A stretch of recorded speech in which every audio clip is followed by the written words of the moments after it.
So hello students, so আজি আমি discuss কৰিম যে CW কাট অফ খিনি কাট অফৰ ট্ৰেন্ড প্ৰিভিয়াস ইয়াৰ কাট অফৰ ট্ৰেন্ড আৰু CW 2026 ৰ কাৰণে কাট অফ কিমান যাব পাৰে সেইখিনিও আমি ডিসকাস কৰিম ঠিক আছে। সো আমি AEC আৰু JEC ৰ কাৰণেও ডিসকাস কৰিম আৰু কোনো এখন গভৰ্ণমেন্ট কলেজ পাবৰ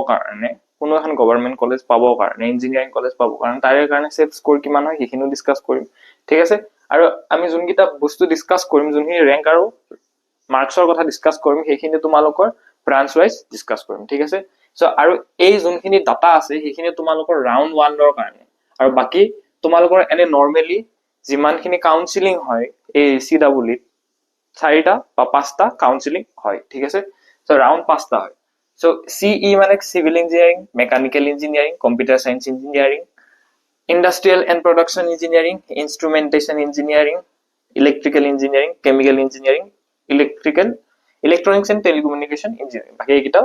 civil engineering, mechanical engineering, electrical engineering, computer science engineering and instrumentation engineering ঠিক আছে। সো সিভিল ইঞ্জিনিয়ারিং তোমার যদি 190 থাকে মার্কস সো তোমালোকে পাই যাবা ঠিক আছে। 190 মাৰ্কসৰ ভিতৰত ওপৰত থাকিলে তোমালোকে পাই যাবা। সো 190 ৰ পৰা 95 ধৰি থৈ দিয়া এইখিনিৰ ভিতৰত তোমালোকে লাই কৰিব। এইটো টু সেম মেকানিক্যালৰ কাৰণে 190 ৰ পৰা 95 ওকে। সো মাৰ্কস খিনি চাই যোৱা ঠিক আছে। সো 270 এটোৰ কাৰণে তোমাৰ 270 পৰা 275 ধৰি থৈ দিয়া মানে কি হয়ে এটো প্ৰিভিয়াস ইয়াৰত ট্ৰেন্ড হয় এইখিনি 270 ৰ পৰা 70 আৰু এটো তুমি 160 ৰ পৰা 65 এইটো তোমাৰ ইনস্ট্ৰুমেন্টেশন ইঞ্জিনিয়াৰিং 170 ৰ পৰা 75 আৰু ইলেকট্ৰিক্যাল অকমান আজিকালি ডিমান্ড বাঢ়িছে সো ইয়াৰে কাট অফ টু হাই থাকে তোমাৰ 195 ৰ পৰা 200 ৰ ভিতৰত লাগে ওকে। সো কেমিক্যাল ইঞ্জিনিয়াৰিং ৰ কাৰণে 170 ৰ পৰা 180 ৰ ভিতৰত ধৰি থৈ দিয়া আৰু ইলেকট্ৰনিক্স এন্ড টেলিকমিউনিকেশন ইঞ্জিনিয়াৰিং ৰ কাৰণে 225 ৰ ভিতৰৰ পৰা 30 ৰ ভিতৰত লাই কৰে এটো ৰাউন্ড 1 ৰ কাৰণে। এতিয়া ইয়াৰে ৰেংক তোমালোকৰ থাকিব 420 কে তলত ওকে। সো এটো মানে ডিক্ৰিজ নাই এটো তলৰ 420 তলৰ কিটাই ৰাউন্ড 1 ত পাব। সো এটো টু সেম 420 তলত আৰু কম্পিউটাৰ সায়েন্সৰ কাৰণে তোমালোকৰ এটো আন্ডাৰ 100 ৰেংকৰ ভিতৰত আহি যায়। প্ৰথম ৰাউন্ডৰ কাউন্সেলিংত তোমাৰ 100 ৰেংকৰ ভিতৰত আৰু এইকিটা ফাৰ্স্ট ৰাউন্ডৰ কথাই কৈছো পিছত মই ডিসকাস কৰিম যে লাষ্ট কাউন্সেলিংত কিমান খিনি তোমালোকে এক্সপেক্ট কৰিব পাৰা ঠিক আছে। সো IPE ৰ কাৰণে তোমালোকৰ ৰেংক যাব 750 তলত। ইনস্ট্ৰুমেন্টেশন ইঞ্জিনিয়াৰিং ৰ কাৰণে তোমালোকৰ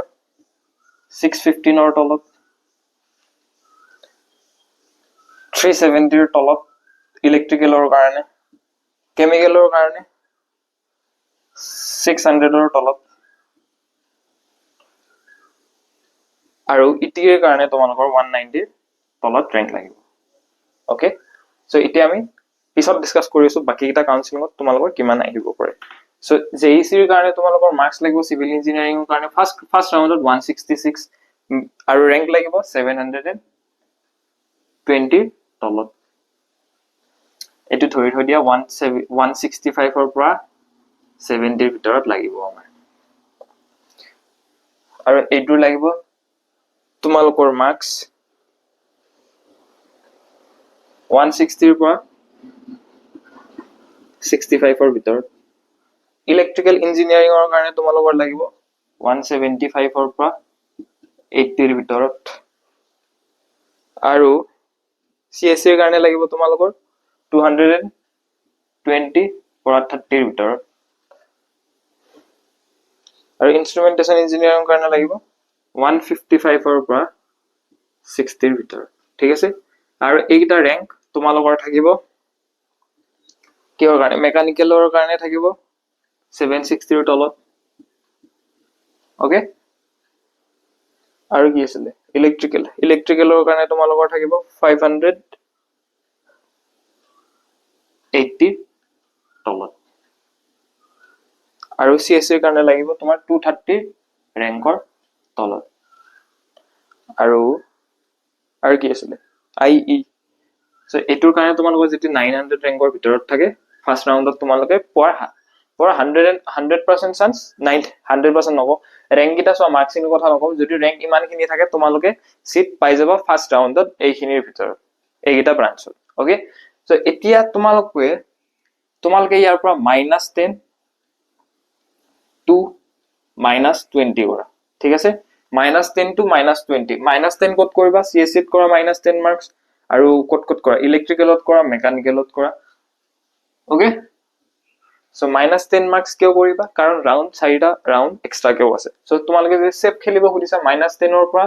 -20 ৰ ভিতৰত এইখিনি 190 আছে না 170 তোমালোকে সিভিল ইঞ্জিনিয়াৰিং পাবা একদম লাষ্ট ৰাউন্ডৰ ভিতৰত ওকে সো সেম ইয়াতো -10 -20 কৰিবা সো ইয়াৰে বেসিক্যালি তোমালোকৰ সেফ স্কোৰ কিমান আহিব 190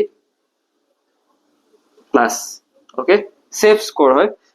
টপ ব্ৰাঞ্চৰ কাৰণে তোমালোকৰ এতিয়া CW 2026 ৰ কাৰণে সো obviously কাট অফ বাঢ়িব কাট অফ হাই হবয়ে এনি হাউ কাৰণ জুনত এক্সাম আছে তোমালোকৰ ওকে জুনত এক্সাম থাকিলে সো কাট অফ obviously বাঢ়িব ওকে সো CW 2026 ৰ কাৰণে তোমালোকে ধৰি থৈ দিয়া 200 প্লাসৰ ভিতৰত তোমালোকৰ ইয়াতে ভাল ব্ৰাঞ্চ এটা পাবা এতিয়া তোমালোকে ভাবা যে 200 প্লাস যাব ভাল ব্ৰাঞ্চৰ কাৰণে তোমালোক এটা সোৱা এটা কথা নোটিস কৰিছা যদি তোমাৰ 500 ৰেংকৰ ভিতৰত থাকে 500 ৰেংকৰ ভিতৰত থাকে 500 ৰেংকৰ ভিতৰত থাকে ওকে 500 ৰেংকৰ ভিতৰত থাকিলে তোমালোকে কোন কিটা ব্ৰাঞ্চ চয়েস কৰিব পাৰিবা CSC ৰ বাহিৰে তোমালোকে অলমোস্ট গোটেই কিটা ব্ৰাঞ্চ চয়েস কৰিব পাৰিবা ওকে এপ্ৰক্সিমেশন কৈছো অকল CSC ৰ বাহিৰে বাকি গোটেই কিটা সোৱা 400 ৰ আৰু 500 ৰ মাজতে লাই কৰি আছে ফাৰ্স্ট ৰাউন্ডতে তোমালোকে টপ ব্ৰাঞ্চ পাই যাবা ওকে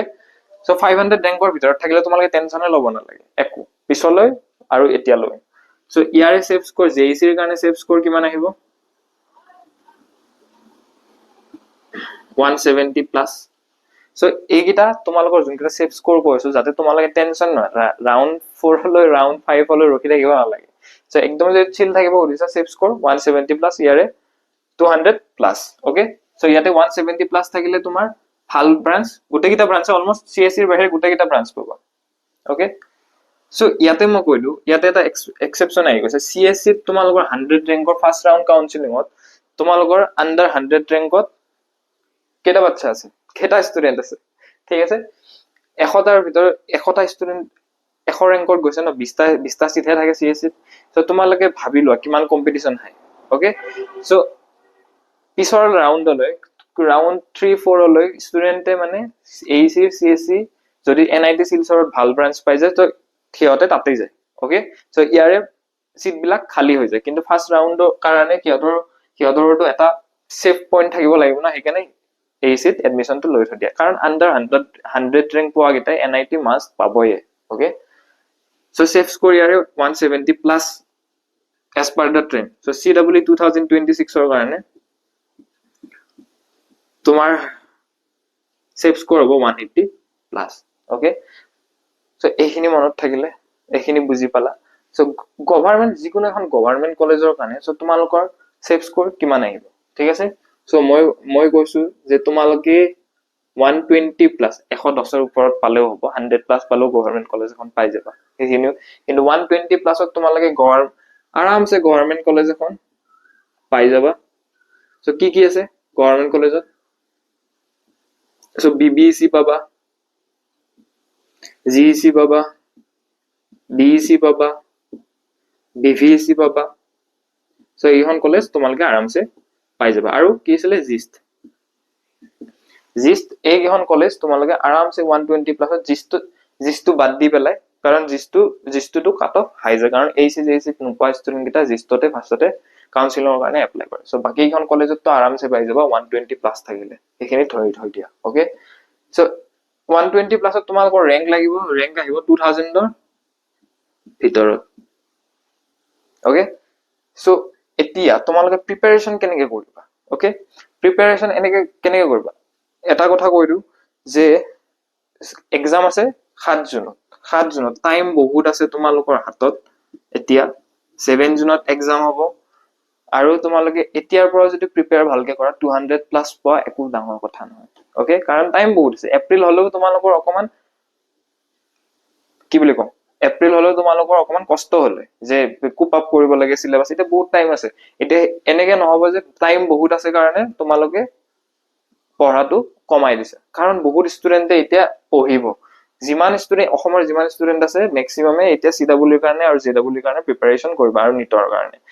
আৰু সেই প্ৰিপাৰেচনত তোমালোকৰ কাট অফ বহুত বেছি হাই হ'ব এবাৰটো হাই হ'বই কাট অফ ওকে সো যোনকিটাত মই এইবোৰ ধৰি থৈ দিছো CW এক্সপেক্টেড কাট অফ ইয়াতে 10 মাৰ্ক এটা এক্সট্ৰাকে নিজৰ ফালৰ পৰা এড কৰি লোৱা নিজৰ ফালৰ পৰা ঠিক আছে সো তেতিয়াহে তোমালোক বেনিফিট হ'বা ঠিক আছে সো এতিয়া আৰু এটা কথা কৈ দিও যোনকিটা ষ্টুডেন্টে প্ৰিপাৰেচন কৰিম বুলি ভাবি আছে আকৌ মোক মেছেজ দি থাকে মোক মেছেজ কি দিয়ে দাদা স্যাৰ যে আপুনি ক্ৰ্যাশ কোৰ্স এটা লঞ্চ কৰক যে পেইড ক্ৰ্যাশ কোৰ্স এটা ঠিক আছে মই পেইড ক্ৰ্যাশ কোৰ্স কিয় লঞ্চ কৰিব লাগে অলৰেডি ইউটিউবত তোমালোকৰ অলৰেডি মোৰ ইউটিউব চেনেলৰ ম্যাথমেটিক্সৰ ক্ৰ্যাশ কোৰ্স কেমিষ্ট্ৰিৰ ক্ৰ্যাশ কোৰ্স ফ্ৰী পঢ়ি আছে ঠিক আছে সো সেইখিনি নপঢ়াকে ইহঁতক পেইড কোর্স লাগে সো মই এটা কথা কৈছো মই পেইড কোর্স লঞ্চ নকৰো এতিয়া এইটোৱে ফাইনেল লাষ্ট উইক অফ মাৰ্চৰ ভিতৰত তোমালোকৰ এটা এনাউন্সমেন্ট আহিব যে ৰেংক বুষ্টাৰ সিৰিজ এটা আহিব ঠিক আছে ৰেংক বুষ্টাৰ সিৰিজত কি থাকিব ম্যাথমেটিক্স আৰু কেমিষ্ট্ৰিৰ কাৰণে আহিব ৰেংক বুষ্টাৰ সিৰিজ অকল কোৱেশ্চন প্ৰেক্টিস অকল প্ৰিভিয়াস ইয়াৰ আৰু মোস্ট এক্সপেক্টেড টাইপ কোৱেশ্চনছ মই তাতে ৰাখিম আৰু প্ৰত্যেকটা সেশনত 10টাৰ পৰা 15টাৰ ভিতৰত কোৱেশ্চনছ থাকিব আৰু তাৰে ম্যাক্সিমাম কোৱেশ্চন প্ৰিভিয়াস ইয়াৰে থাকিব ঠিক আছে সো তোমালোকে ফাৰ্ষ্টতে যোৱা প্লেলিষ্টটো চোৱা যদি বুজি পাইছা সো মই কৈছো তোমালোকে যদি ক্ৰ্যাশ কোৰ্সৰ যদি সেইখিনি লেকচাৰ কিনিও চোৱা তোমালোকৰ কাৰণে হৈ যায় তথাপি তোমালোকে সুধি থাকা ঠিক আছে সো ইয়ালৈ অহাৰ কাৰণে ধন্যবাদ বেটা থ্যাংক ইউ সো ভালকে পঢ়া ষ্টে কনসিস্টেন্ট থাকা ভালকে পঢ়ি থাকা so all the very best bye bye good night take care and sweet dreams